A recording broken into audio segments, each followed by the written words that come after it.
Good morning. It is Thursday, May 28th, 2026. Welcome to today's Stylo News Intelligence Update. I'm your host, and today we're bringing you a crisp, early morning explainer of the critical geopolitical shifts happening right now in East Africa. We are going to objectively analyze the past 2 weeks of complex, intersecting events in the region. So let's get right into it. Just before we dive into the analysis, a quick note about our sponsor. This briefing is brought to you by ProWave AI. They're the developers behind Stylo Intel Ops, an AI-powered open-source intelligence program, and Stylo News, which is the commercial version you can access right now on the web or through their mobile apps. All right, turning to our top story. The Horn of Africa is currently facing a really intense overlap of internal political gridlock and ongoing insurgent threats. What we're seeing, and we've been tracking clear patterns here, is that these deep-rooted disputes over sovereignty are directly feeding into and compounding the security challenges on the ground. Let's take a look at the intelligence picture. To really ground this geographically, we need to look at the primary security patterns across East Africa right now. The threat concentrations are still heavily anchored in south-central Somalia. Based on the open-source intel from the last couple of weeks, Al-Shabaab is maintaining a very persistent operational footprint. We're seeing this specifically in the lower and middle Shabelle regions, as well as Hiiraan. Intel tells us they're keeping the pressure on in these rural delts, often operating just 40 to 50 kilometers outside the capital. And we can't ignore the cross-border risks spilling into Kenya, especially around the Mandera sector. That remains a crucial watchpoint for the stability of the entire region. Now, when we look at the data collected between May 11th and May 25th, 4 major intersecting patterns emerge. First, Al-Shabaab is actively exploiting what we call rural vacuums. Essentially, they're indirectly benefiting from the political deadlock and the strain in Mogadishu. In response, we have the Somali National Army, backed by international partners, conducting targeted raids and active counter-operations to dismantle these networks. Meanwhile, back in the capital, political stability is incredibly fragile. The government has leaned on coercive measures, blocking anti-eviction protests and ramping up tensions.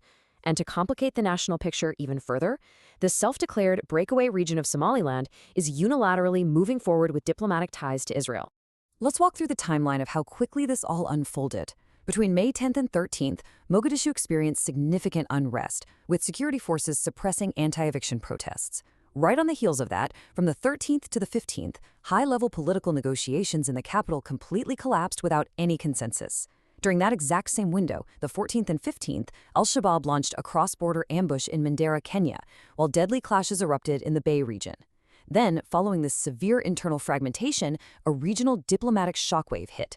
Between May 20th and 25th, Somaliland announced its intent to open an embassy in Jerusalem, a move that Somalia forcefully and immediately condemned. So, how are the key players reacting? To understand where this goes next, we have to look objectively at the different decision makers. The Somalia federal government is prioritizing national unity. They view Somaliland's embassy move as entirely illegal, all while trying to manage a massive counterinsurgency. Somaliland authorities, on the other hand, are using this to advocate for international recognition, pointing to their internal stability and democratic governance compared to the South. Internationally, Israel welcomes the ties as a strategic move to secure the sensitive Red Sea maritime corridor. The United States has stepped in with strict warnings to Somali leaders against violence, pushing hard for negotiated political transitions. And finally, the African Union is urgently calling for inclusive dialogue, very concerned that this political fragmentation could easily spill over across the region. The ripple effects here are immense, and they're hitting at 3 distinct levels simultaneously. Locally, this combination of political paralysis and active insurgency is putting an enormous strain on municipal governance, and it directly threatens civilian safety in contested areas. Nationally, Somalia's territorial integrity is being challenged by Somaliland's diplomatic maneuvering, which risks dividing the country even further. And internationally, these dynamics are pulling global powers into a highly complex geopolitical chess game. With shifting U.S. counterterrorism strategies and France increasing its defense cooperation down in Kenya, the Horn of Africa is rapidly becoming a focal point for global actors worried about the Red Sea and broader maritime security.